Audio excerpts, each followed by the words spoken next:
আমি গ্যারেন্টি দিয়ে বলতে পারি 99% মানুষ এগুলো জানে না।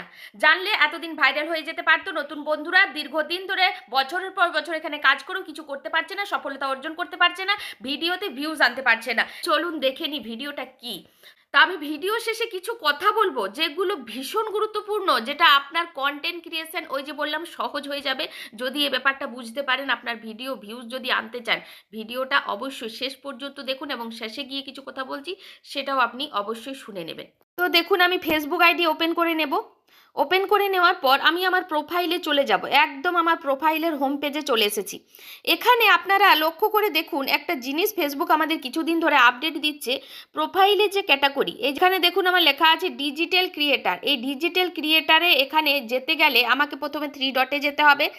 তো এই যে 3 ডট, আপনার এটা কি করা আছে একটু দেখে নেবেন। এখানে 3 ডটে টাচ করবেন। 3 ডটে টাচ করে আপনি এখানে একটা এডিট বলে অপশন পেয়ে যাবেন। এডিটে টাচ করবেন। এডিটে টাচ করার পর আপনি একটা জিনিস দেখতে পাবেন, একটু নিচের দিকে স্ক্রল করে দেখুন এখানে লেখা আছে ক্যাটাগরি। ক্যাটাগরিতে দেখুন আমি কিন্তু 3টে জিনিস দিয়ে রেখেছি। 3টে জিনিস দিয়ে রেখেছি। এখানে কলমের মতো যে অপশনটা আছে এটা আপনি এডিট করতে পারেন। তো কলমের মতো অপশনে এডিট করবেন। এখানে দেখুন বক্সের মধ্যে আমাদেরকে 3টে জিনিস যে কোনো চুজ করে নিতে হবে। এবার এটা কেন চুজ করবেন বা এই রিলেটেড ভিডিও আপনি পেজে শেয়ার করছেন কি না। আপনি যদি টেক রিলেটেড ভিডিও করেন আপনি টেক ইউজ করতে পারেন, ডিজিটাল কন্টেন্ট ক্রিয়েটার ইউজ করতে পারেন।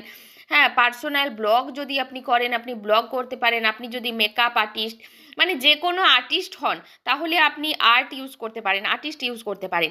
এবার আপনি চেষ্টা করবেন আপনি সঠিক ক্যাটাগরিটা চুজ করার। কারণ ফেসবুক এই যে অপশানগুলো এমনি এমনি দেয়নি ভাই। এইগুলো দিয়েছে কিসের জন্য, যাতে আপনি সেই রিলেটেড ভিডিও পোস্ট করেন এবং মানে ফেসবুক সেই সব মানুষের কাছে আপনার ভিডিওটা সাজেস্ট করতে পারে। তো আমি এখানে একটা অপশান বাদ দিয়ে দেব।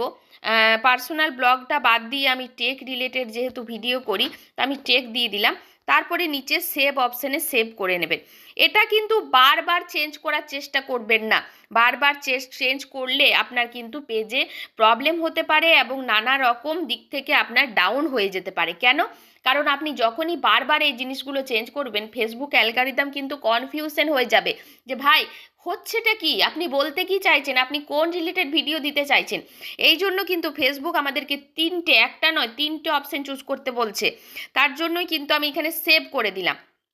এবার চলুন আমি কিছু কথা বলবো এটার মানেটা কি বা এটা কেন করলাম বা কিসের জন্য করলাম বা আরও কিছু কথা বলবো যেগুলো কিন্তু ভীষণ গুরুত্বপূর্ণ। তো চলুন শুনে এই ক্যাটাগরিটা যেটা আমি এখনই দেখালাম যে ক্যাটাগরির বক্সটা, এটা কিন্তু কাজ করে আপনার দোকানের ঠিক সাইনবোর্ডের মতো।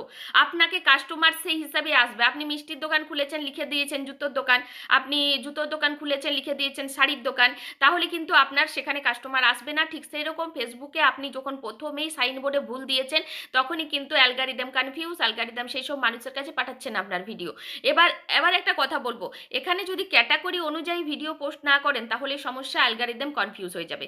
এবার আপনারা বলবেন দিদিভাই তাহলে কোন ক্যাটাগরি আমরা দেব। আপনি যে রিলেটেড ভিডিও করছেন সেই রিলেটেড ক্যাটাগরি দেবেন আর সেই রিলেটেড ভিডিও করবেন। আর আরেকটা কথা বলবো, আপনাকে আপনাকে আগে নিজের পেজের অভ্যাসটা জানতে হবে। কারণ আমি কদিন আগে আমি যখন আমার ভিডিওর ক্যাটাগরিটা একটু চেঞ্জ করেছিলাম, অন্য টপিকে দিচ্ছিলাম, আমি দেখতে চাইছিলাম যে ভিডিওর ভিউজ হচ্ছে কিনা, মাঝে সাঝে যদি অন্য ভিডিও দিই তা আমার কোনো প্রবলেম হবে কিনা। আমি দেখছিলাম আমার ভিডিওতে ভিউজ আসছিল না, কারণ আমার অ্যালগরিদম টেক রিলেটেড ভিডিওতে অভ্যস্ত। আজ আমি দীর্ঘদিন ধরে টেক রিলেটেড ভিডিও দিচ্ছি, সেখানে যদি অন্য টপিকের আমি ভিডিও দিই সেখানে আমার ভিডিওর ভিউজ হচ্ছে না, কারণ অ্যালগরিদম কনফিউজ। যখনই আমরা ক্যাটাগরি চেঞ্জ করি, টপিক চেঞ্জ করি, তখনই ভিডিওর ভিউজ ডাউন হয়ে যায়। আবারও কিন্তু আমি টেকে চলে এলাম, ইনফরমেশনে চলে এলাম, আবারও কিন্তু কাল থেকে ভিডিওর ভিউজ সেই একই ভালো দিচ্ছে, সুন্দর ভিউজ, কিন্তু আমার ওই টেক রিলেটেড ছাড়া অন্য ভিডিও দিলেই আমার ডাউন হয়ে যাচ্ছে। এবার আপনি বুঝুন যে আপনার পেজে ঠিক কোন রিলেটেড ভিডিওটা খাপ খাচ্ছে, কোন রিলেটেড ভিডিওর ভিউজ বেশি আসছে, রেসিপি না ব্লগ না কমেডি, কোন রিলেটেড, সেই রিলেটেড ভিডিও দেওয়ার চেষ্টা করেন। সারাদিনে ভালো উপস্থাপনা করে একটা থেকে দুটো ভিডিও দেন, দুটো তিনটে ফটো পোস্ট করুন, ব্যাস এনাফ। এর বেশি কাজ করতে যাবেন না। অন্যদের পোস্টে একটু থাকুন, একটু পরিচয় বাড়ান, ব্যাস এইটুকু কাজ করুন। আর ক্যাটাগরিটা অবশ্যই সঠিক দেবেন যে রিলেটেড করছেন। কারণ আর আরেকটা কথা বলবো, আপনি বারবার আপনার টপিক চেঞ্জ করতে পারেন না, বারবার টপিক চেঞ্জ করলেই ভিউজ হবে না। তাই আপনি আগে বুঝে নেন যে আমি কোন রিলেটেড ভিডিও দিতে পারদর্শী, কোন রিলেটেড ভিডিও আমি করতে পারবো, সেই রিলেটেড ভিডিও দেওয়ার চেষ্টা করুন। আমি বলছি আপনার ভিডিওতে গ্যারেন্টি ভিউজ আসবে, 100% গ্যারেন্টি। সেই জন্য ১ মাস আপনি অ্যালগরিদমকে ভিডিও পোস্ট করুন। যে রিলেটেড ভিডিও দেওয়ার চেষ্টা করছেন সেই রিলেটেড ১ মাস দেবেন। ভিউজ দেখতে যাবেন না। ১ মাস আগে দেবেন। ১ মাস যদি ৩০ দিনে ৬০ টা ভিডিও দেন তারপরে আপনার ভিডিওর ভিউজ হবে, ভাইরাল হবে। ১ম অবস্থায় আপনাদের।